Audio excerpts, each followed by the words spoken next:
ബി.ജെ.പിയിൽ ഭിന്നത രൂക്ഷം. സംസ്ഥാന നേതൃയോഗത്തിൽ വി മുരളീധരനും കെ സുരേന്ദ്രനും ക്ഷണമില്ല. വിമർശനവുമായി പ്രതിനിധികൾ.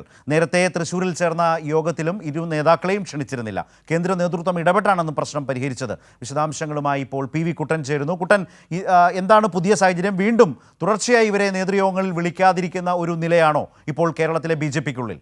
വി മുരളീധരൻ, കെ സുരേന്ദ്രൻ, അതുപോലെ ശോഭാ സുരേന്ദ്രനൊക്കെ.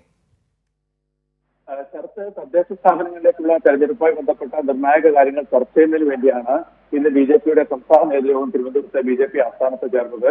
ഈ യോഗത്തിലേക്കൊന്നും സംസ്ഥാന അധ്യക്ഷന്മാരും പ്രധാനപ്പെട്ട നേതാക്കളുമായ വി മുരളീധരനെയും കെ സുരേന്ദ്രനെയും ക്ഷണിച്ചില്ല. നേരത്തെ തദ്ദേശ തെരഞ്ഞെടുപ്പുമായി ബന്ധപ്പെട്ട പ്രാഥമിക യോഗത്തിലും രണ്ടുപേരെയും ക്ഷണിക്കാത്തത് വലിയ വിവാദമായിരുന്നു.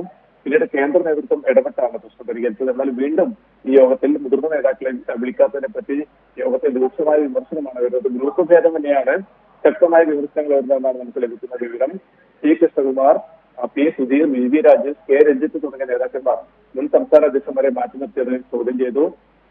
എസ് സുരേഷും അനൂപ് ആന്റണിയും ഉൾപ്പെടെയുള്ള കിച്ചൺ ക്യാബിനറ്റാണ് ഇപ്പോൾ കാര്യങ്ങൾ തീരുമാനിക്കുന്നതെന്ന് ഒരു ജില്ലാ പ്രസിഡന്റ് ആരോപിച്ചു. രാജീവ് ചന്ദ്രശേഖരന്റെ കോർപ്പറേറ്റ് നയത്തിൽ പാർട്ടിയിലെ മുതിർന്ന നേതാക്കളെ അടിച്ചമർത്താൻ സമ്മതിക്കില്ലെന്നായിരുന്നു മറ്റൊരു ജില്ലാ പ്രസിഡന്റിന്റെ മുന്നറിയിപ്പ്. അതേസമയം സംസ്ഥാന ജനറൽ സെക്രട്ടറി ശോഭാ സുരേന്ദ്രനും യോഗത്തിൽ പങ്കെടുത്തിട്ടില്ല. രാജീവ് ചന്ദ്രശേഖരന്റെ ഏകാധിപത്യ നിലപാടുകളിൽ മുതിർന്ന പല നേതാക്കളും അസംതൃപ്തിയിലാണ്.